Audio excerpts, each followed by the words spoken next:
Praise the lord. ખ્રિસ્તમાં વાલા ભાઈ તથા બહેનો, દિવ્ય ધ્યાન દિવ્ય સંદેશમાં તમારું સ્વાગત છે. જાન્યુઆરી 5મી તારીખ આ સંદેશ સાંભળનાર તમારા સૌ માટે વિશે પ્રાર્થના કરું છું. તમારા બાઇબલ લઈ લો, પ્રભુનું વચન સાંભળીએ. માથ્યુનો ગ્રંથ 4થો અધ્યાય 12થી 17 સુધી અને 23થી 25મી કલમ સુધી. જ્યારે ઈસુએ સાંભળ્યું કે યોહાનને પકડવામાં આવ્યા છે, ત્યારે તેઓ ગાલિલ ચાલ્યા ગયા અને નાસરેત છોડીને ઝબુલોન અને નફ્તાલીન પ્રદેશમાં સરોવર કાંઠે આવેલા કપરનાઉમ શહેરમાં જઈને રહ્યા, જેથી પૈગંબર એશાની વાણી સાચી પડે. સમુદ્ર તરફ જવાને માર્ગે યર્દન નદીને સામે કાંઠે આવેલ ઝબુલોનના દેશ, નફ્તાલીના દેશ, વિધર્મીઓની વાસભૂમિ હે ગાલિલ, જે પ્રજા અંધારામાં વસતી હતી અને તેને મહાજ્યોતિના દર્શન થયા.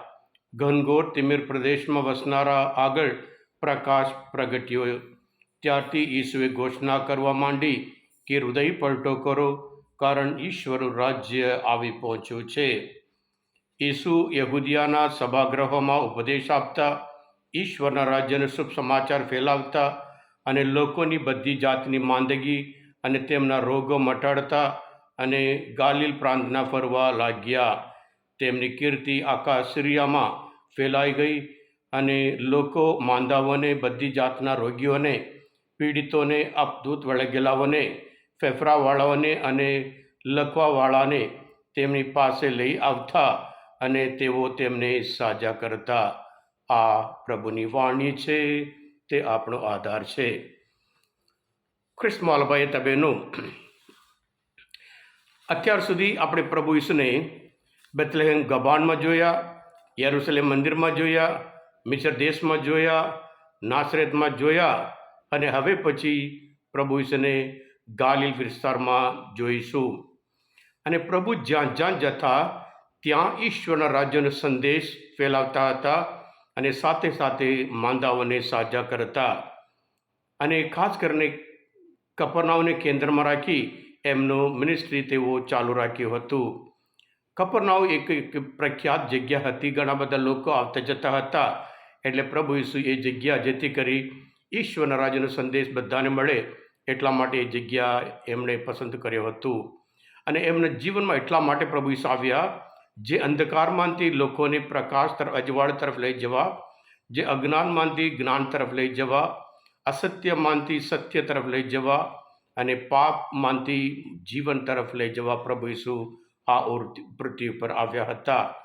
અને સાથે સાથે આપણે જાણીએ છીએ પ્રભુ ઈસુ એમનો સંદેશ હૃદય પલટો કરો એમનામાંથી શરૂ થયું હતું.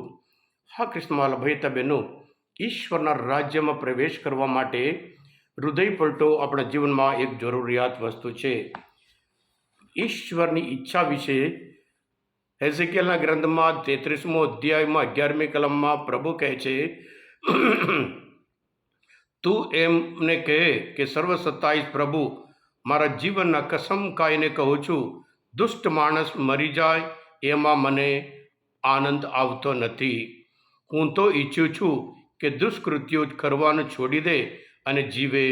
પાછા વળો, તમારા દુષ્કૃત્યમાંથી પાછા વળો. ઓ ઇસ્રાયેલીઓ, શા માટે મરવા જાઓ છો? હા ખ્રિસ્તમાં ભાઈ તબેનો, ઈશ્વરની ઈચ્છા એ જ હતી પ્રભુ ઈશ્વરની, પણ એ એના માટે આવ્યા હતા, માણસોને જીવન ભરપટે જીવન આપવા માટે આવ્યા હતા. એટલે જ્યારે ઈશ્વરના રાજ્યમાં આપણે પ્રવેશ કરવાનો હોય અને ઈશ્વરની ઈચ્છા હોય કે કુકર્મી કે પાપી માણસ પણ પસ્તાવ કરે અને સાથે સાથે એમાં માણસનો પણ સહકાર જોઈએ છે. માણસના જીવનમાં હૃદય પલટો જોઈએ છે. હૃદય પલટો વગર આપણે શાશ્વત જીવન પ્રાપ્ત કરી શકીએ નહીં. હૃદય પલટો વગર આપણે સુખી જીવન જીવી શકીએ એમ નહીં. આ હૃદય પલટો એટલે શું છે? હૃદય પલટો એટલે જૂનું કે ભૂતકાળ જોઈને એના માટે દિલગીર થવું અને ભવિષ્ય તરફ જોઈ અને એમાં દ્રઢ રહેવું, એ જ હૃદય પલટો છે. અને પ્રભુ ઈસુ હોય, સ્નાનસ્કારક યોહાન હોય, પિતર હોય, હંમેશા એમના કેન્દ્રમાં હૃદય પલટો રાખી આખી માનવજાત હૃદય પલટો કરે અને ઈશ્વરના રાજ્યમાં પ્રવેશ કરે, એ જ એમની ઈચ્છા હતી. હા ખ્રિસ્તમાં ભાઈ હતા બહેનો, પ્રભુ જ્યાં જ્યાં ગયા જે લોકો બીમાર શારીરિક હોય માનસિક હોય ગમે તે આપતૂત વળગેલા હોય બધાને સાજા કરતા હતા. એટલે આપણે પણ આ નવા વર્ષમાં આપણી શારીરિક અને માનસિક અને ગમે તે પ્રકારની હોય બધું છોડી આપણે પ્રભુના સંતાનો તરીકે પ્રભુના સંદેશ અપનાવીએ અને પ્રભુના બાળકો તરીકે પ્રકાશના સંતાનો તરીકે હંમેશા જીવીએ. હા કૃષ્ણમાલા ભાઈ તબેનું આજના આ શુભ સંદેશ શાસ્ત્રપાઠ સમજવા માટે પ્રભુ શ્રી ઓળખવામાં મદદરૂપ થયા હોય. તમે પોતે દિવ્ય અને દિવ્ય સંદેશ સબસ્ક્રાઈબ કરજો અને બીજા માટે પણ ફોરવર્ડ કરજો, કારણ તમે બધા આશીર્વાદિત છો, અભિષિક્ત છો. પ્રભુ યેસુ હું તમારામાં વિશ્વાસ રાખું છું. બોલો દિવ્ય દયાનો જય. God bless you all. Jesus I trust in you.